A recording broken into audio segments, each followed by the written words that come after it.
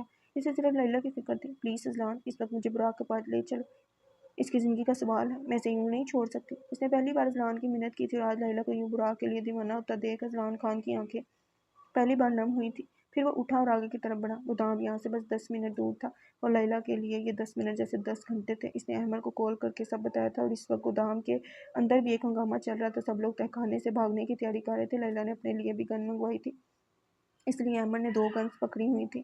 محتشم سارا پیسہ اور وہ ہیرے ایک بیگ میں ڈال رہا تھا۔ گودام کا دروازہ جتنا بڑا تھا، اسے توڑنے میں کافی وقت لگنا تھا۔ اذلان اور لیلا کا یہ سفر بہت خاموشی سے گزرا تھا۔ اذلان کو جیسے چپ لگ گئی تھی اور لیلا کو اس وقت براق کے علاوہ کچھ دکھائی نہیں دے رہا تھا۔ براق جھاڑیوں میں سے ہوتا ہوا پچھلے حصے کی طرف بڑھ رہا تھا۔ تھوڑی دیر بعد اذلان کی گاڑی جنگل میں آ کر رکی۔ لیلا گاڑی سے اتری، ساتھ ہی اذلان اترا۔ تم نہیں جاؤ گے میرے ساتھ؟ لیلا نے اسے واپس گاڑی میں بیٹھنے کا کہا۔ میں تمہیں چھوڑ کر کہیں نہیں جاؤں گا۔ لیلا کو چھوڑ کر جانا اس کے لیے کافی تکلیف دہ تھا۔ وہاں کیا ہوگا میں نہیں جانتی، اور نہ ہی میں یہ جانتی ہوں کہ میں وہاں سے زندہ واپس آؤں گی یا نہیں، لیکن میں یہ ضرور جانتی ہوں کہ تم اس طرح مرنا ڈیزرو نہیں کرتے۔ وہ جگہ تمہارے لیے نہیں ہے اذلان، تم اس سب سے دور رہو۔ وہ اذلان کی طرف دیکھ کر بولی تھی۔ اذلان پل بھر کے لیے خاموش ہوا تھا۔ تمہیں ابھی بہت جینا ہے اذلان۔ اس نے اذلان کا ہاتھ پکڑا تھا۔ مجھے تمہارے ساتھ جینا ہے۔ اس نے لیلا کی آنکھوں میں دیکھا تھا۔ لیلا کو جس چیز کا ڈر تھا وہی ہوا تھا۔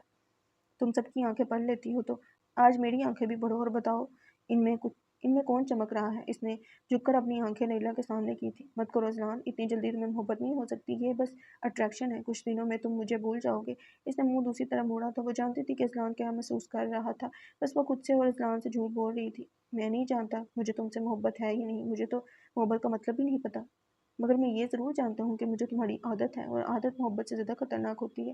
جو اس کے دل میں تھا وہ بول گیا تھا۔ لیلا خاموشی سے منہ دوسری طرف موڑے کھڑی تھی۔ لیلا، جب تم میرے ساتھ ہوتی ہو تو مجھے ایک عجیب سی خوشی محسوس ہوتی ہے، مجھے ایک الگ ہی سکون ملتا ہے۔ میں تمہیں نہیں چھوڑ سکتا۔ کیوں نہیں چھوڑ سکتا؟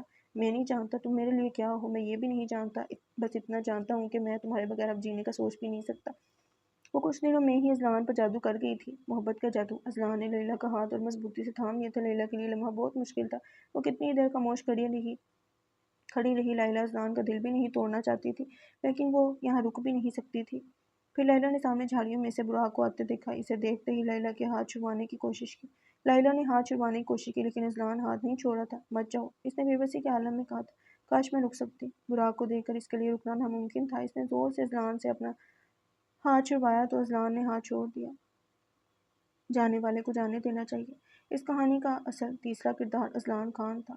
لیلا خاموشی سے وہاں سے چلی گئی تھی اور اذلان نہ چاہتے ہوئے بھی اس کے پیچھے چل دیا۔ گودام کے پچھلے حصے میں اس وقت محتشم لوگ موجود تھے۔ براق نے لیلا کو آتے دیکھا۔ بس ایک بار وہ ان لوگوں سے نپٹ لیں، پھر وہ لیلا سے بات کرے گا۔ سب کے ہاتھ میں ہتھیار تھا۔ لیلا نے آتے ساتھ احمد سے اپنی گن پکڑی۔ اذلان کے لیے سب نیا تھا۔ سب نے کہا تھا تم سے، کہا تھا کہ لیلا بس کرو۔ محتشم لیلا کو دیکھ کر بولا تھا، یہ سب شروع میں نے کیا تھا تو ختم بھی میں کروں گی۔ اس نے اپنی گن لوڈ کی اور ہوائی فائرنگ کی۔ محتشم نے اپنا سر پکڑا تھا۔ یہ لڑکی کیا چاہتی تھی آج تک کوئی سمجھ نہیں پایا تھا۔ گولی کی آواز سن کر میر بلاج کے بندے گودام کے پچھلے حصے کی طرف بھاگے تھے۔ یہاں موجود سب لوگوں نے اپنے اپنے مورچے بنا لیے تھے۔ براق اور لیلا کے مورچے آمنے سامنے تھے۔ اذلان لیلا کے ساتھ کھڑا تھا۔ وہ لیلا کو چھوڑ کر نہیں جائے گا، یہ طے تھا۔ لیلا کو اسے دیکھ کر حیرت ہوئی تھی، وہ گیا کیوں نہیں تھا؟ میر بلاج کے بندے بھی وہاں پہنچ چکے تھے۔ لیلا نے پہلے حملہ شروع کیا۔ جواب میں دوسری طرف سے بھی گولیاں چلی تھیں۔ اس وقت ہر طرف گولیوں کا شور سنائی دے رہا تھا۔ ہم ان سے نہیں لڑ سکتے، وہ لوگ بہت زیادہ ہیں۔ محتشم چیخا تھا، مگر لیلا ہر چیز سے لڑ سکتی ہے۔ سامنے میر بلاج کے آدمی کے سینے میں گولی اتارتے ہوئے اس نے جواب دیا تھا۔ لیلا نے ایک نظر اذلان کو دیکھا جو کہ اس کے ساتھ کھڑا تھا۔ تم جاؤ یہاں سے، جاؤ۔ لیلا کو اس ہنگامے میں بھی اذلان کی فکر تھی۔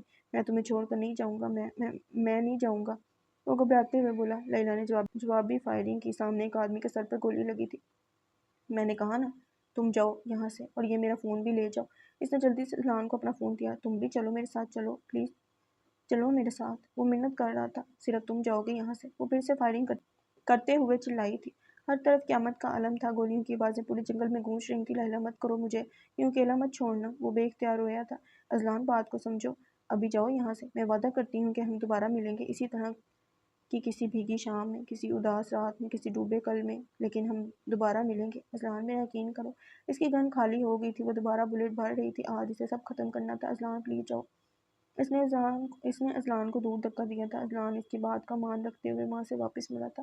وہ بنا پیچھے مڑے گولیوں سے بچتا ہوا وہاں سے جا رہا تھا۔ لیلا کو چھوڑنا اس کے لیے مشکل تھا، لیکن لیلا کی بات کا بھرم رکھنا بھی ضروری تھا۔ اس کے دل میں عجیب عجیب خیال آ رہے تھے۔ کچھ دیر پہلے تک سب ٹھیک تھا، وہ دونوں ایک ساتھ تھے۔ کاش اس نے آج اسلام آباد آنے کا نہ کہا ہوتا۔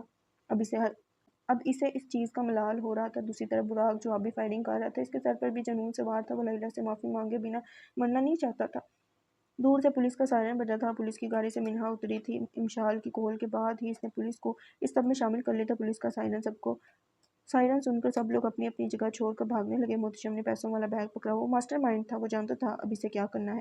منہا ہاتھ میں گن لیے پولیس کے ساتھ آگے بڑھ رہی تھی۔ سب لوگ اپنے اپنے ہتھیار پھینک دو، ایک پولیس والا میگا اسپیکر میں بولا تھا۔ سب اپنے اپنے ہاتھ اوپر کرو، پولیس والا دوبارہ سے بولا تھا۔ بہت سارے پولیس والے آگے بڑھ رہے تھے۔ ہر طرف خاموشی ہو گئی تھی۔ براق نے منہا کو دیکھا اور یہاں کیا ہو رہا تھا وہ سب بھول گیا تھا۔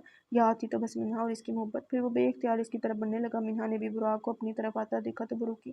دور کھڑے ایک آدمی نے براق کا نشانہ لیا تھا۔ براق چل رہا تھا، اس لیے نشانہ لینا مشکل ہو رہا تھا۔ لیلا نے براق کو دیکھا، پھر دور کھڑے اس آدمی کو دیکھا۔ اس کا سانس اٹکا تھا۔ لیلا نے جلدی سے اس آدمی کا نشانہ لیا اور گن چلائی، لیکن اس کی گن خالی تھی۔ اس نے غصے میں گن پھینکی۔ براق، وہ چیختے ہوئے براق کی طرف بھاگی۔ منہا کے سامنے براق کو کچھ سنائی نہیں دے رہا تھا، اسے کچھ ہوش ہی نہیں تھی۔ وہ اندھا دھند بس چلے جا رہا تھا۔ پولیس ایک ایک کو گرفتار کر رہی تھی۔ منہا اور براق ایک دوسرے کو دیکھ رہے تھے، جیسے ان کے درمیان سارے فاصلے ختم ہو گئے تھے۔ وہ آج پھر ایک دوسرے کے ساتھ تھے۔ لیلا براق کے تھوڑے قریب پہنچی تھی۔ آدمی نے جلدی سے گن چلائی تھی اور فائر کی آواز سن کر اذلان کے قدم رکے تھے۔ لیلا کے قدم اور تیزی کے ساتھ براق کی طرف بڑھے تھے۔ وہ براق کو کچھ نہیں ہونے دے گی۔ ایک براق اور منہا تھے جنہیں کچھ ہوش نہیں تھی۔ شاید ان کے لیے یہاں ان دونوں کے سوا کوئی موجود نہیں تھا۔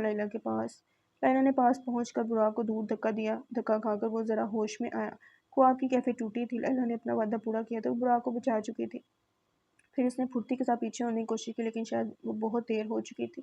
گولی اس کے جسم میں اتری تھی۔ اس کا سانس اوپر کا اوپر اور نیچے کا نیچے رہ گیا تھا۔ میں کیوں اتنا بڑا خطرہ مول لوں، وہ بھی کسی ایسے شخص کے لیے جس کو میں جانتی بھی نہیں۔ آج اسی شخص کے لیے لیلا سلطان نے گولی کھائی تھی۔ وقت کتنی جلدی بدل جاتا ہے اور پتہ بھی نہیں چلتا۔ کچھ دیر کے لیے سب رک گیا تھا۔ لیلا کو سمجھ نہیں آیا تھا کہ آخر اس کے ساتھ کیا ہوا ہے۔ جسم کے ایک حصے میں ٹیس اٹھ رہی تھی۔ اس نے براق کو بچا لیا تھا، لیکن بدلے میں اپنا سب کھو دیا تھا۔